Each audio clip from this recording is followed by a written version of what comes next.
Stop. Do not scroll past this.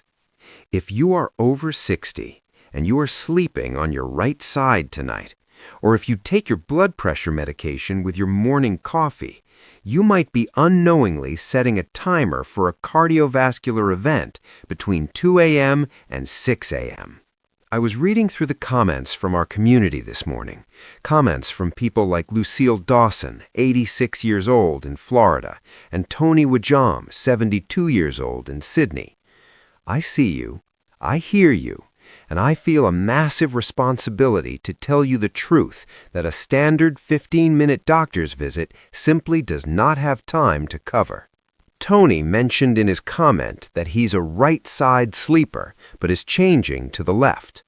Tony, you are onto something, but the sleeping position is just the tip of the iceberg.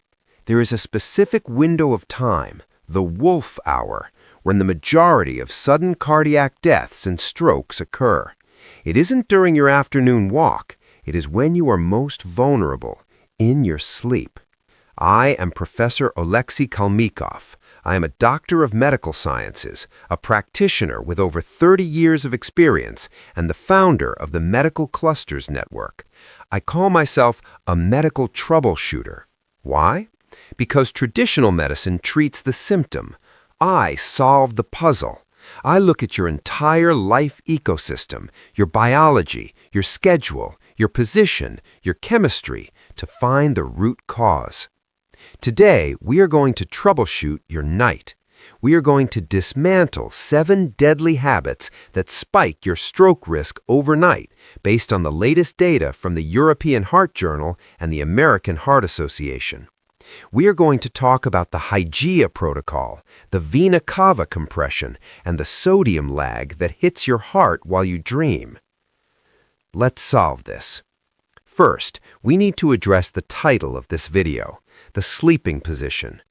Why does a cardiac surgeon warn against the right side? It comes down to anatomy. Your body is not symmetrical. On your right side runs the vena cava, the massive vein that carries deoxygenated blood back to your heart. When you sleep heavily on your right side, especially if you carry a little extra weight around the midsection, you can compress this vein. This slows down blood return. It forces the heart to pump harder to get blood back into the chamber. It increases pressure. But there's a second factor. Your stomach curves to the left. When you sleep on the right, gastric acid can leak into the esophagus.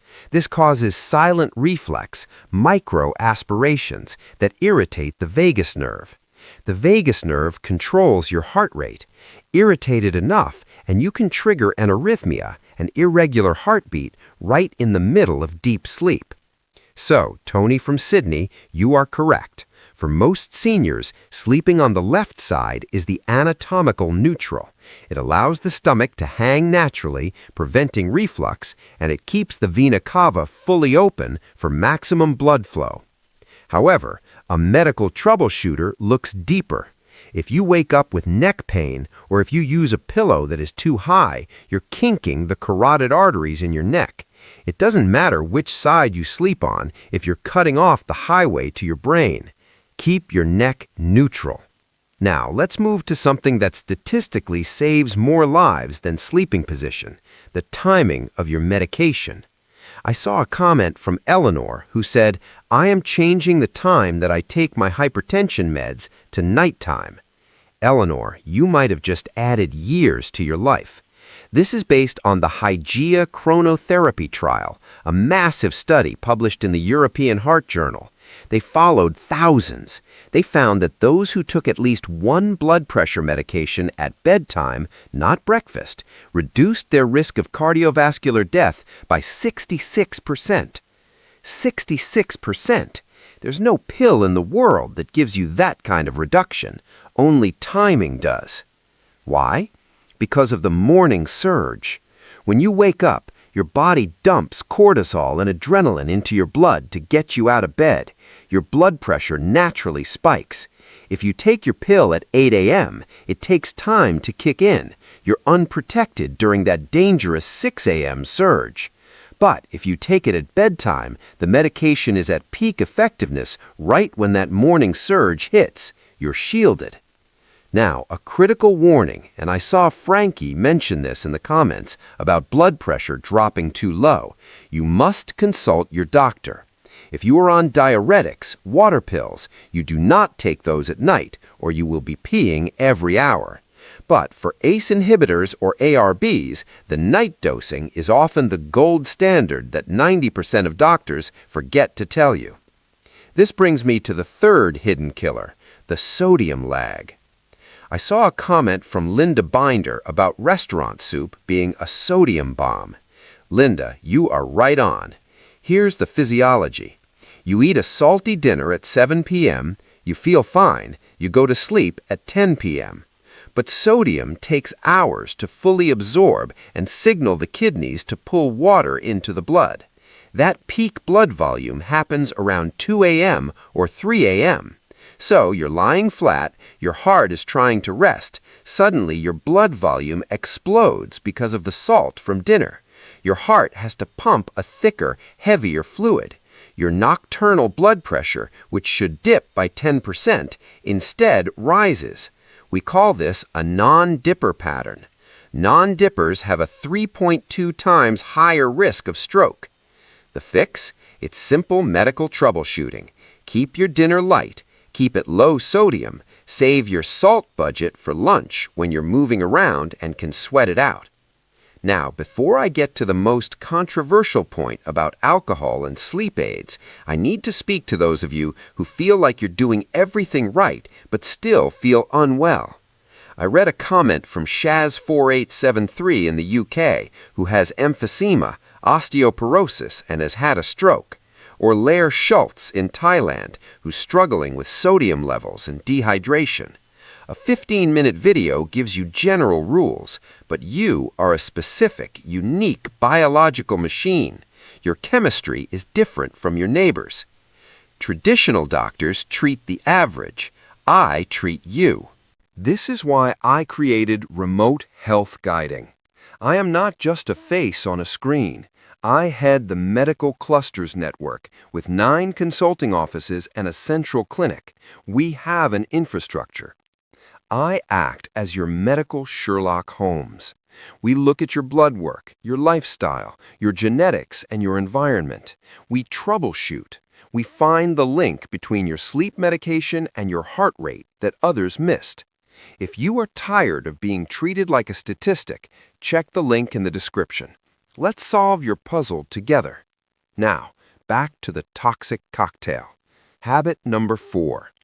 Mixing a nightcap, a glass of wine, with a sleep aid. I saw a comment from Rosemary saying wine should be avoided. Rosemary, from a cardiac perspective, you are spot on regarding the night. Alcohol is a sedative, yes, it makes you pass out, but it is also a respiratory depressant. It relaxes the muscles in your throat. If you combine that with a sleeping pill or even a strong antihistamine like Benadryl, you are chemically paralyzing your airway. The study in the European Journal of Preventative Cardiology showed a 73% increase in mortality when these are combined. You stop breathing for 10, 20, 30 seconds. Oxygen drops. The heart panics. It spikes the rate to wake you up. You don't wake up fully. You just get a surge of adrenaline. You are running a marathon in your sleep. No wonder you wake up exhausted. Habit number 5. The active couch potato. I saw George Pimentel comment, "I walk my pit bulls every day. I'm not a couch potato." George, that is excellent, but here's the nuance. The American Heart Association found that what matters for stroke risk isn't just if you exercise, but how much you sit uninterrupted in the evening. If you walk your dogs but then sit in a recliner from 6 p.m. to 10 p.m. without moving, blood pools in your legs. It becomes stagnant. Clot risk increases. Then you go lay down, and that stagnant blood rushes back to the heart. The fix is the commercial break protocol. Every hour in the evening, stand up, walk to the kitchen, do 5 calf raises, pump the blood, Do not let it sit. Habit number 6, dehydration versus nocturia. This is a delicate balance. I saw Elizabeth complaining about waking up at 3 a.m. to pee. The American Journal of Epidemiology says hydration lowers heart attack risk. Thick blood causes clots. But if you drink a liter of water before bed, you wake up 4 times, destroying your sleep cycle. The medical troubleshooter solution? Slow load your water. Drink 80% of your water before 5 p.m.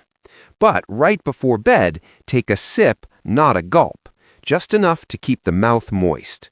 And here's a pro tip for Elizabeth. Wear compression socks in the evening.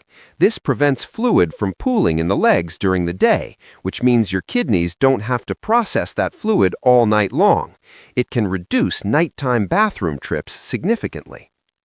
Finally, habit number 7, the anticholinergic burden. This is for the seniors taking PM medicines, Tylenol PM, Advil PM, or medications for bladder control or allergies. These drugs block a neurotransmitter called acetylcholine. They dry you out, but they also increase heart rate and confuse the brain. Research in JAMA Internal Medicine links strong anticholinergic use with dementia and sudden cardiac events.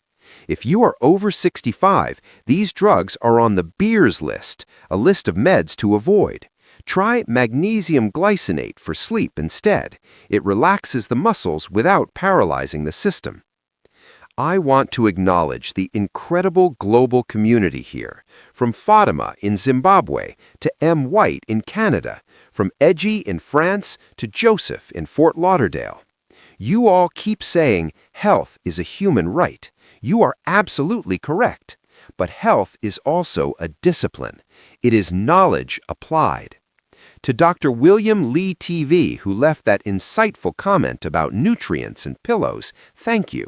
This is a collaboration. So, tonight, try the left side. Check your pillow height. If your doctor agrees, shift your BP meds to the evening. Put down the salt shaker at dinner and do not mix the wine with the pills. You have the power to lower your risk. You just needed the manual. Now you have it. I'm Professor Oleksii Kalmykov.